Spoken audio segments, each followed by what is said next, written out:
A China fez sua revolução comunista em plena Guerra Fria, o que a colocava sob vigilância dos Estados Unidos e da União Soviética. Os norte-americanos não reconheceram o novo governo chinês, inclusive impedindo seu reconhecimento perante a ONU. Por outro lado, os soviéticos ajudaram na recuperação chinesa pós-guerras, financiando a reconstrução de parte da rede de ensino, do parque industrial e da infraestrutura básica do país. Os primeiros 2 ou 3 anos do governo do Partido Comunista na China foram dedicados à restauração da ordem, à tentativa de controlar a inflação, à tentativa de retomar a produção básica de alimentos e à tentativa de reorganizar as cidades.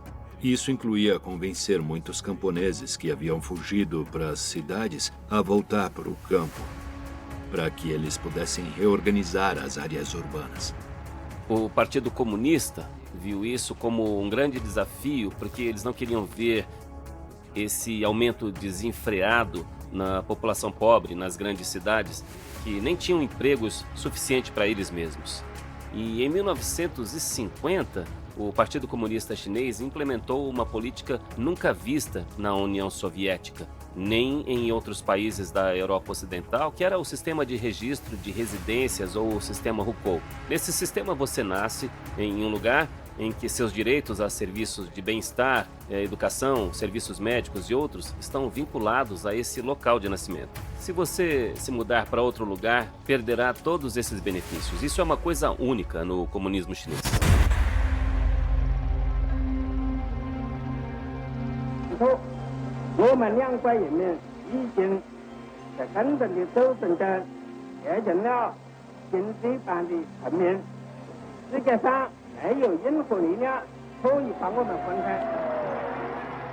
E nessa nova era da Guerra Fria, a União Soviética se tornou muito importante para a China por várias razões.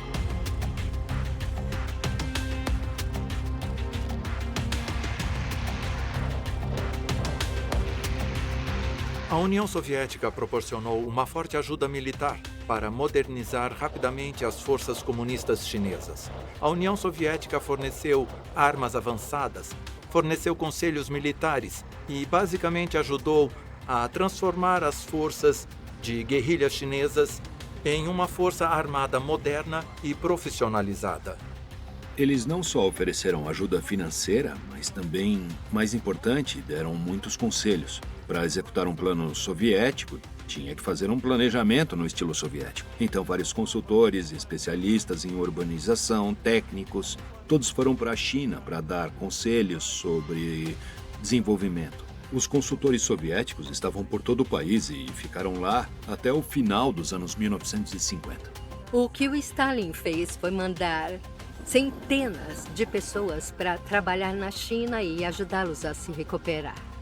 Foi o chamado Programa de Conselheiros Soviéticos.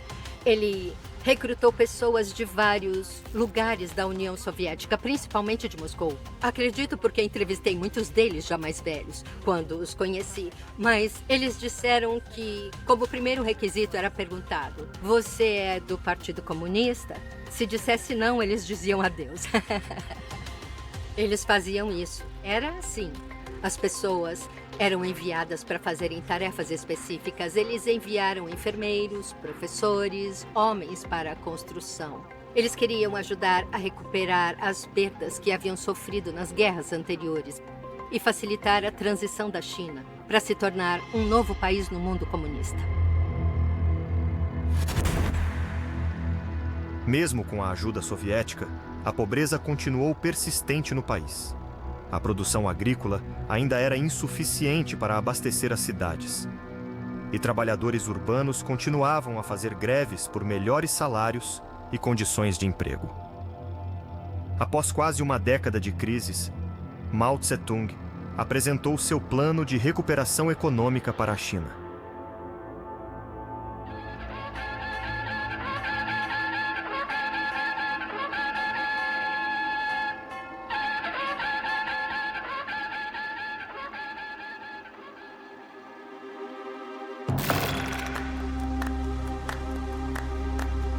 O grande salto para frente foi lançado nos últimos anos da década de 50.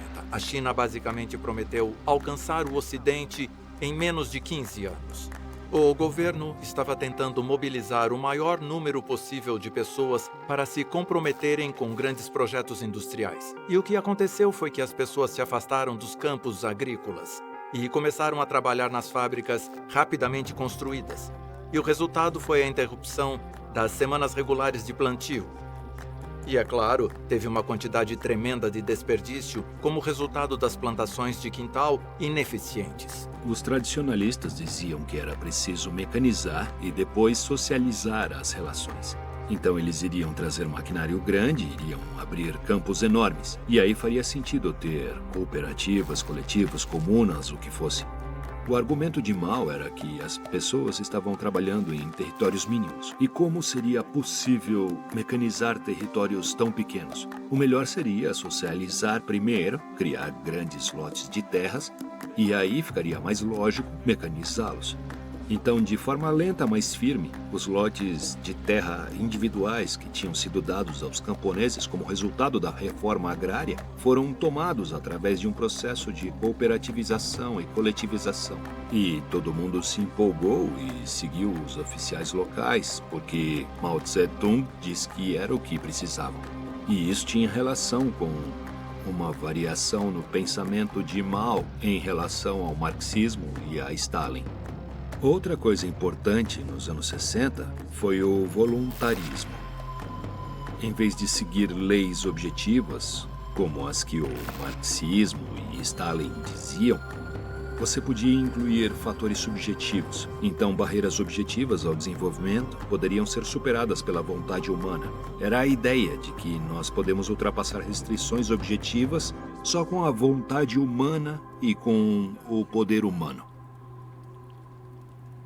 A ideia era que, se Mao podia transformar cada mulher, cada homem em um soldado de um exército gigante que podia trabalhar dia e noite, então ele podia transformar a economia.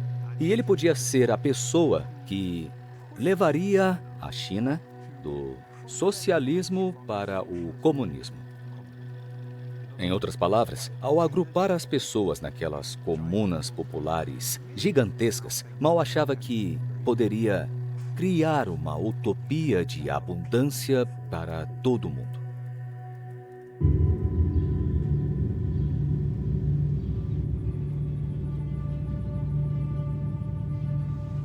O problema foi intensificado pelo sistema de relatórios. Se eu fosse um coletivo de nível mais baixo, eu diria, você me disse para produzir X, mas eu produzi X mais 10. Na verdade, não, mas eu diria isso. O próximo nível diria, produzimos X mais 10. E os próximos produziram X mais 10, então era uma economia fantasiosa em funcionamento. E, claro, quando o governo começou a estabelecer metas, foi baseado nesses números fantasiosos que nunca poderiam ser atingidos. E tudo começou a ruir. A área rural já tinha sido coletivizada antes do grande salto adiante. Então as comunas populares eram uma forma mais radical de coletivização, em que até as panelas, frigideiras e os utensílios das famílias do campo eram coletivizados. Se você quisesse comer, tinha que ir à cantina. E o que eles comiam na cantina? Eles recebiam a comida que ganhavam ao fazer pontos. Tinha muito pouco dinheiro envolvido.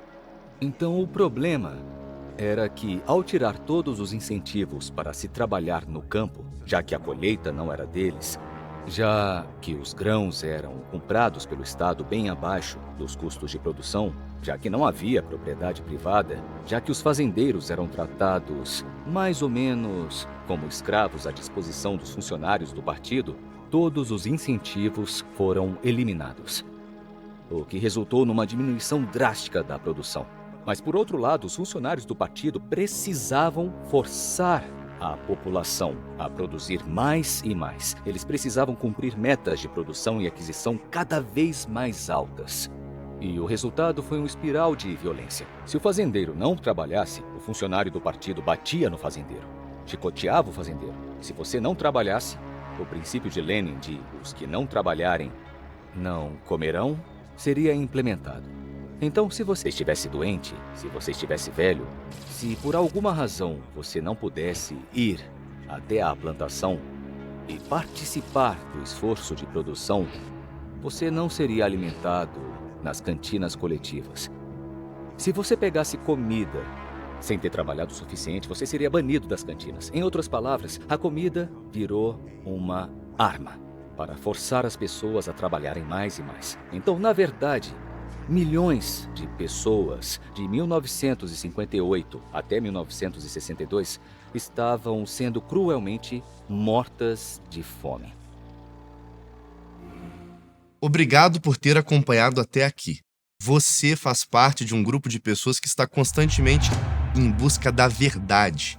Se você é como os milhares que percebe o debate público atual muito raso e superficial, eu te convido a dar um passo no sentido contrário, saindo dessa bolha de desinformação.